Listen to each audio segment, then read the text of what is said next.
vamos lá, tô animado. Boa. Segunda provocação. Vamos lá. Essa aqui também é muito boa, hein? Quando você passou por um momento difícil, o que você fez que deu certo? Caramba. Legal. Cara. Legal. Quem legal. vai? Quem vai?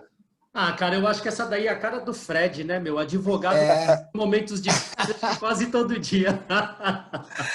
Cara, são... Olha que engraçado, né? Eu não sei, eu não consigo olhar para minha vida e achar muitos momentos difíceis. É uma coisa muito minha isso, assim, eu não consigo.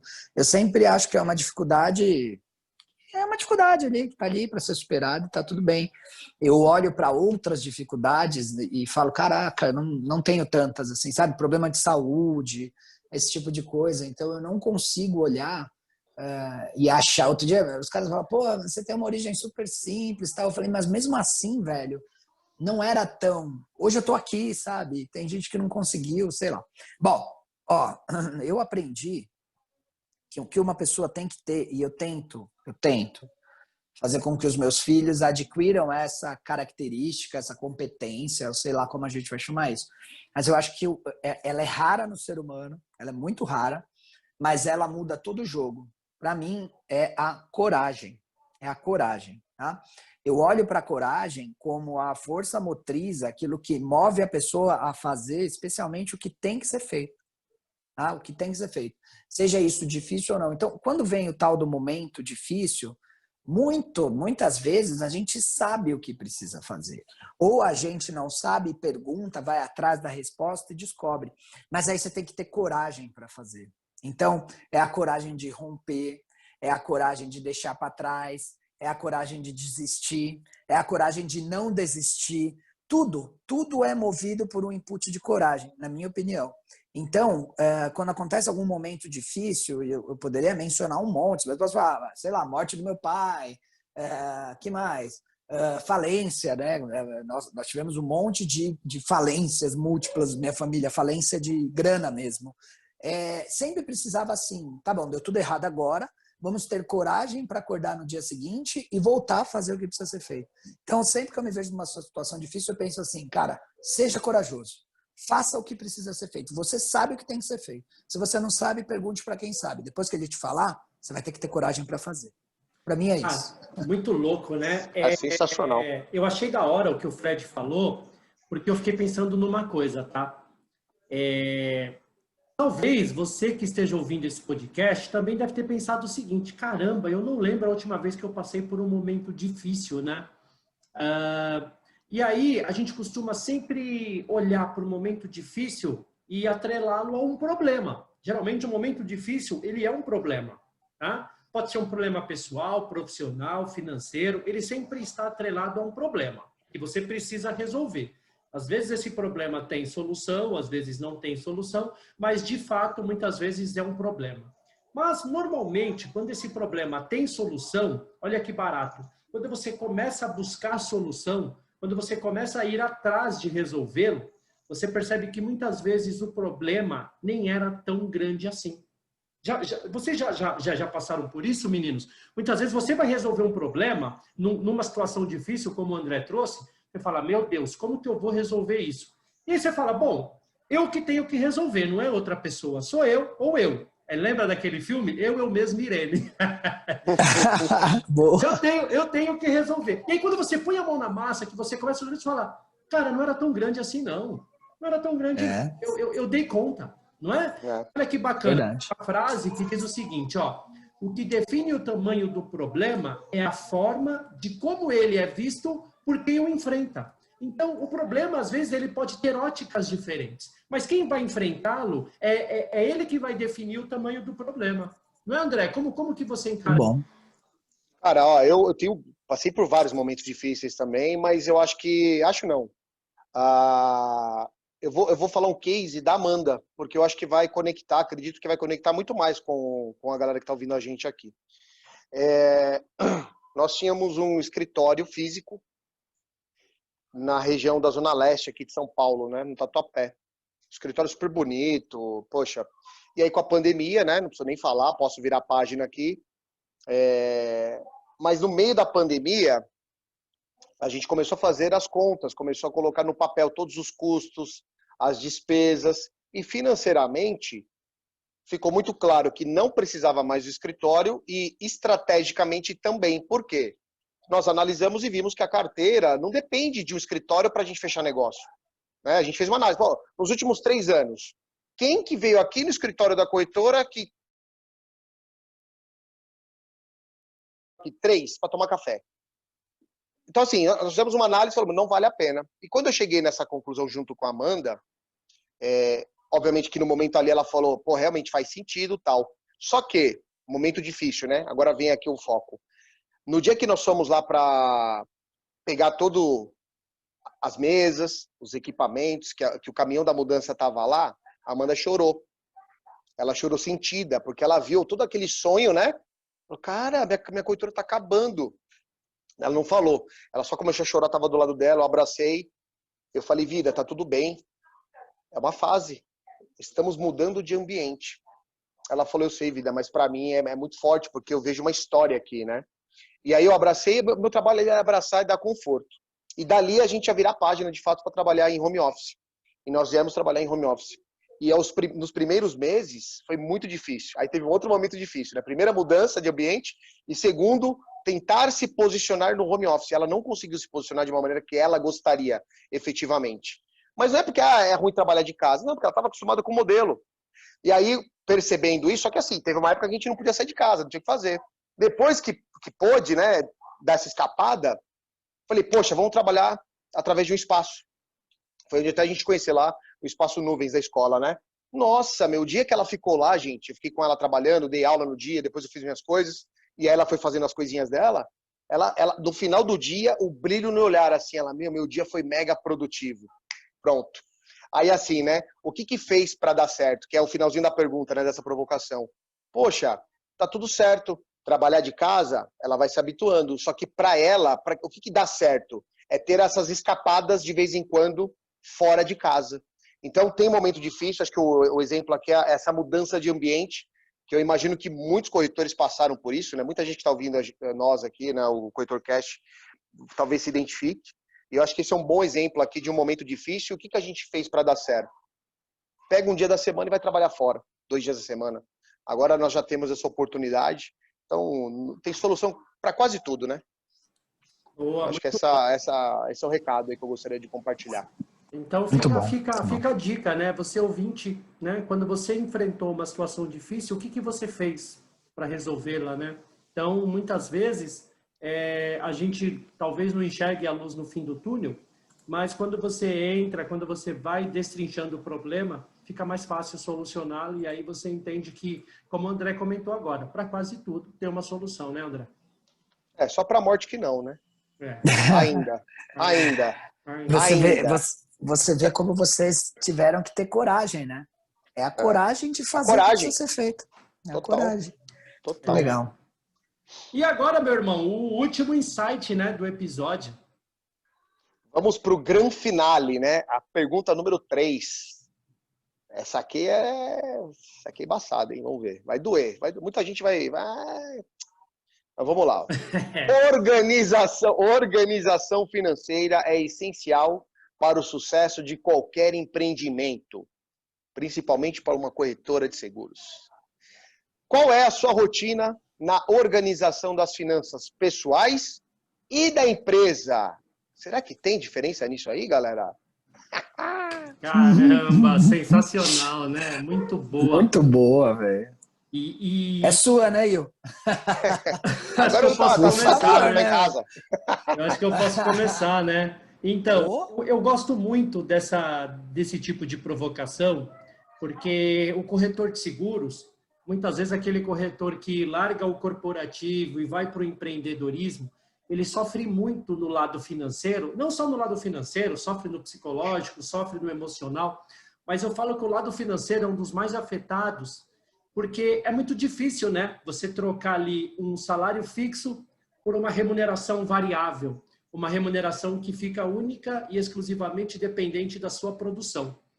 Então, os corretores sofrem muito quando você vê essa transição Por quê? Porque a nossa renda ela é muito variável, ainda mais no começo, que você ainda está formando carteira. Muitas vezes você pega ali uma venda bacana, consegue uma comissão legal, mas você sabe que no próximo mês você não pode contar com aquilo. Então, eu costumo falar que, realmente, essa questão de finanças da empresa e finanças pessoais, isso tem que estar muito bem delimitado, muito bem separado, para que você não consiga, para que você não possa, né, confundir e acabar fazendo uma gestão única. E esse é o grande vilão de qualquer pessoa que empreenda, né, de qualquer pessoa que tem o próprio negócio, ela costuma misturar muito. E aí eu posso dar uma dica de um livro sensacional que eu li há muitos anos e foi muito bom, uma leitura simples, leve, chamado O Homem Mais Rico da Babilônia. Esse livro é muito bom porque ele fala exatamente sobre como se organizar financeiramente e como que você consegue, aos poucos, ir criando uma reserva financeira. Tá? Então é muito bom esse tema. E, aliás, né, aproveitando aqui o gancho, a gente tem uma série, né, só sobre finanças pessoais lá no SegPlay. Então eu falo muito sobre esse tema dentro lá do SegPlay+. Mas como que vocês lidam com isso, Fred? Como que é essa questão para vocês aí? Separar corretora e vida pessoal. É difícil. Como que é a pergunta, André? Desculpa. Faz de novo aqui, ó. Aqui, primeiro, a gente fala que a organização financeira é essencial, né, para o empreendedor, né? E aí a pergunta é, qual é a sua rotina na organização das finanças pessoais e da empresa? Qual é a rotina, né? Primeiro, o Will acho que falou aqui, né? Tem que ter uma delimitação. Mas como que é essa rotina, né, no pessoal e na empresa? Eu acho que aqui é um desafio enorme para muitos, né? Para mim, ainda é um desafio muito grande, viu? Depois eu vou até falar um pouquinho, mas é um desafio enorme. A gente ainda tem resquícios de mescla de pessoal com profissional.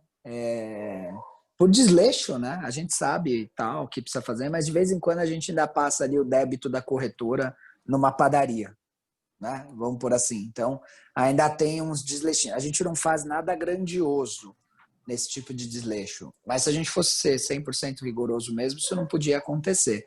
Tem diminuído, né? A gente tem acordado bastante para isso. Então, por exemplo, mas existe um limite para isso? Com certeza, nada acima de R$100, né? A gente faz. Que já é um puta começo. Então, para separar, que foi o que o Will falou, a gente faz isso.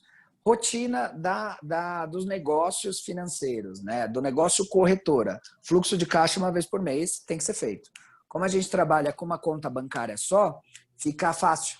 Porque tudo sai ali, os débitos e os créditos são todos no mesmo lugar. Então, é pegar essas despesas e receitas e classificar no fluxo de caixa. Pega o fluxo de caixa, manda para o contador, sobe para o sistema. Essa é a rotina financeira aqui da corretora. E só nisso já vai uma pancada de coisa, porque começa a conciliação do que entrou, né? Esse fluxo de caixa permite que a gente responda uma série de perguntas. Então, se o nosso negócio é rentável ou não, quanto de dinheiro gira nesse negócio. Cara, eu sugiro que as pessoas façam esse exercício com o supermercado, né? Então, a gente percebeu que a gente estava gastando muito com o supermercado. A gente estabeleceu um budget de X reais, botou uma planilha, acho que eu já falei disso, na porta da geladeira. Esse é o budget. Toda vez que a gente volta do mercado, a gente anota. E aí é muito louco, porque quando chega perto do budget, a gente começa a se policiar. E assim, a gente leva isso bem a sério. Então, chegou perto do budget, a gente fala, quarta-feira, vamos pedir comida hoje? Não. Não, porque a gente vai querer pedir sexta e sábado, e aí a gente vai derrubar o budget. Então, vamos deixar para pedir só na sexta. Bora comer arroz com feijão hoje mesmo. Então, isso é um jeito de rotina, né, que a gente faz na vida. O Fred só derruba o budget quando é cerveja, aí não tem jeito. Aí eu faço caixa 2, né? Aqueles trampos que... Tem os caixa 2, né? Tem os bicos aí que a gente arruma só para tomar. Mas é isso que a gente faz. Com o dinheiro já ganho, a gente tem o hábito de investir, então a gente tem sempre um percentual do dinheiro que entra antes dele sair, né? É uma dica que a gente sempre fala, né, Will? Antes do dinheiro sair, a gente puxa um percentual para aplicar. E essas aplicações eu monitoro por um aplicativo de celular. Como a gente investe sempre como longo prazo, eu não fico visitando. Eu acho que a última vez que eu abri o Home Broker, com certeza foi mês passado, né? Eu só abri de novo para fazer o aporte. É isso.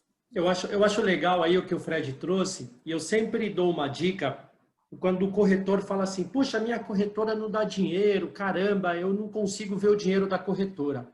Aí você fala para ele, vamos fazer uma auditoria, né? A gente faz muito isso numa consultoria financeira. Eu falo, vamos fazer uma auditoria? Pega o extrato aí bancário da sua corretora.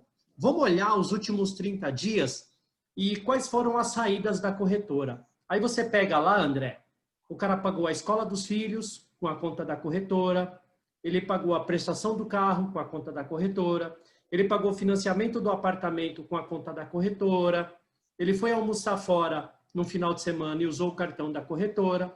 Aí, às vezes, a corretora vendeu no mês 15 mil reais, e aí, quando você começa a olhar essas saídas, você vê que dos 15 mil reais, pelo menos 10 mil foram despesas pessoais. Entendeu? 5 mil reais foram despesas da corretora. Aí você fala, óbvio que sua corretora não está dando dinheiro, porque você está usando ela para despesas pessoais. Então, o Fred trouxe um ponto legal quando ele falou, né? Puxa, é normal, às vezes, um cartão de débito, ir numa padaria, passei 5, 10, 15 reais, 30 reais, é aceitável. Mas eu dou uma dica para o corretor que está começando, para ele fazer o seguinte. Você vai sempre começar com um percentual baixo para que você comece aos poucos. Então, você vai fazer o seguinte. Esse livro que eu comentei, O Homem Mais Rico da Babilônia, ele ensina isso. Você vai começar retirando 10% para o seu salário pessoal. Então, vamos lá. Acabou de cair uma comissão na conta da corretora. Caiu uma comissão de R$1.000. Eu vou tirar 10%, ou seja, R$100, e esse é o meu salário, transfiro para minha conta pessoa física, esse é o meu pagamento. Essa é a minha comissão. A corretora teve um valor X, eu ganhei de comissão 10%. E aí, quando eu for tomar uma cerveja, quando eu for no McDonald's, quando eu for gastar comigo, eu tenho que usar daqueles 10%. Por quê? Porque aí eu vou me policiar. Olha, eu tirei, então voltando para o exemplo, tá? De R$1.000, eu tirei 10%, eu tenho R$100 para gastar comigo. É o que eu tenho, R$100. Os outros 90% ficam na corretora para pagar as despesas, para reinvestir no próprio negócio, para começar a criar uma reserva de emergência da própria corretora. E aí, desses 10% que você está retirando, você vai falar, eu tenho que sobreviver com isso, eu tenho que fazer ainda o meu investimento como pessoa física, e no começo vai doer, porque você vai falar, como é que eu vou sobreviver só com 10%? Mas você vai fazendo o esforço, você vai se provocando, essa é a ideia do nosso episódio, né? E aí você percebe que, com o tempo, isso vira um hábito, isso vira uma rotina, e você consegue separar a conta física da conta jurídica. Então, vou comprar alguma coisa. Ó, acabei de ir na papelaria, preciso comprar um pacote de sulfite. Para quem quer esse pacote de sulfite? Ah, é para a Neres Corretora. Então, eu vou usar o cartão da empresa. Não, eu estou indo na Calunga comprar um pacote de sulfite para os meus filhos. Opa, isso é despesa pessoal. Isso eu vou usar o meu cartão. Se você fizer esse exercício, você vai ver que a sua empresa dá dinheiro. Ela não dá dinheiro por quê? Porque você sangra ela, no final do mês você acha que ela não teve nada. Mas ela pagou seu carro, ela pagou sua casa, ela pagou seu restaurante. Não tem empresa que sobrevive desse jeito, né, André? Verdade, não, e acho que, poxa, uma boa ferramenta aí, né? Eu dei uma baita aula, o Fredão deu uma dica muito legal aí. De uma maneira muito simples, né? É você colocar limite para tudo, cara. Colocar limite para lazer, colocar limite para café, colocar limite para mercado. Coloca limite. Quanto que eu ganho? Quanto que eu tô tirando aqui? Uma média, né? Porque corretor, renda variável, né? Pô, na média, tô ganhando, sei lá, 5 mil, 3 mil reais. Pô, é isso. Você sabe que você não pode gastar mais do que isso. É clareza, não tem, cara, a gente tem que tratar com adulto, não com criança. Criança não sabe, né, gastar dinheiro, adulto sabe. Então você pega lá 3 mil, pô, beleza, é o que o Fredão falou, cara, por mercado, né, que nem aqui. Eu particularmente gosto de fazer mercado e eu sou muito, cara, focado. Eu sei que eu tenho que comprar e eu já sei o quanto eu tenho que gastar no mês de mercado. Se a gente coloca esses limites, com base em toda essa aula aí que vocês já deram, né, cara, pô, isso ajuda demais, porque não tem surpresa. Aí chega lá no final do mês, puta, vê o cartão, o camarada recebe 3 mil de comissão, só que o cartão vem 5. Porra. Complica, né? Complica. Não, mas aí fala, nossa, não sei onde eu gastei. É porque não tem limite, né? Faz uma planilha mesmo, né? Coloca limite para tudo. Eu acho que isso ajuda, é simples, né? E é legal, André, você trazer isso, porque eu ouço muitas pessoas assim, mas sabe por que eu sou desorganizado?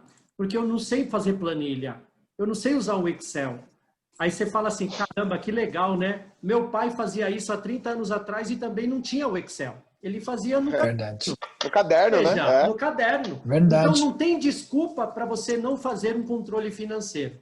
E até puxando um gancho do que o André falou, lá no SegPlay, eu abri uma série sobre finanças, eu falei no último vídeo sobre a diferença entre o consumo e o consumismo.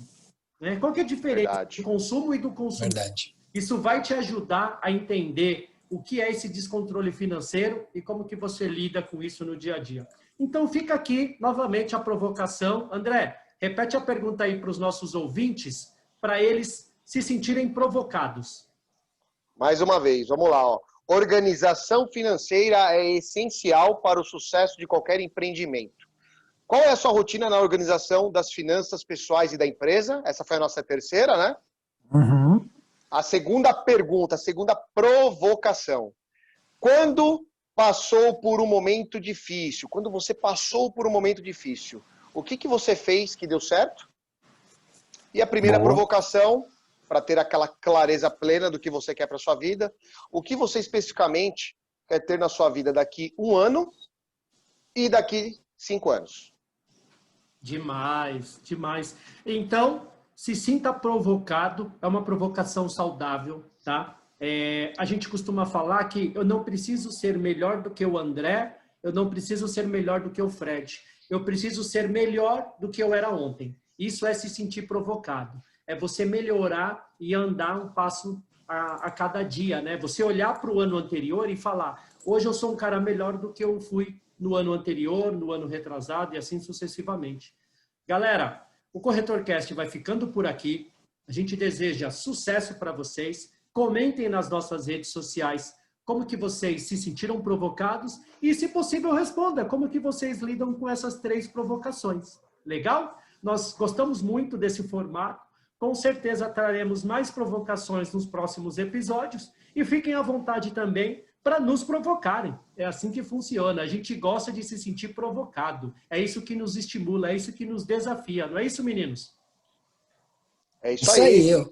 Inclusive, você que está ouvindo agora e anotou as perguntas aí, vai fazer um exercício para responder e principalmente colocar em prática, né? Eu vi uma coisa, eu estou participando de um desafio que está acontecendo de manhã e eu vi uma frase muito forte, né? Que é assim, você não é o que você pensa, você é o que você faz, né? Porque o que fica no campo do pensamento fica lá. E aí a realidade acontece quando a gente faz. Então a gente gostaria muito que vocês colocassem em prática. E aí, se puderem, vai na postagem que a gente vai fazer sobre esse episódio. Pode ser no Instagram do Will, do Fred, no meu, ou a gente vai colocar também lá no SegPlay. Onde vocês olharem a postagem desse episódio, coloca nos comentários lá. Fui provocado e vou fazer. Coloca alguma coisa lá só pra gente saber que você ouviu o episódio, que você tá com a gente aqui, porque isso é muito importante, até pra gente ver se é relevante o assunto aqui, né, meninos? Porque a gente tá colocando coisas novas, sempre, né, trazendo algo diferente, mas que no final do dia a gente quer que faça sentido pra vocês aí que estão ouvindo a gente, né? Boa. Show. Perfeito. Maravilha. Muito bom, galera. Galera, a gente vai ficando por aqui. Um grande abraço pra vocês e até o próximo episódio. Valeu, galera. Valeu. Até o próximo. Abraço. Abraço. Valeu. Abraço. Valeu. Valeu.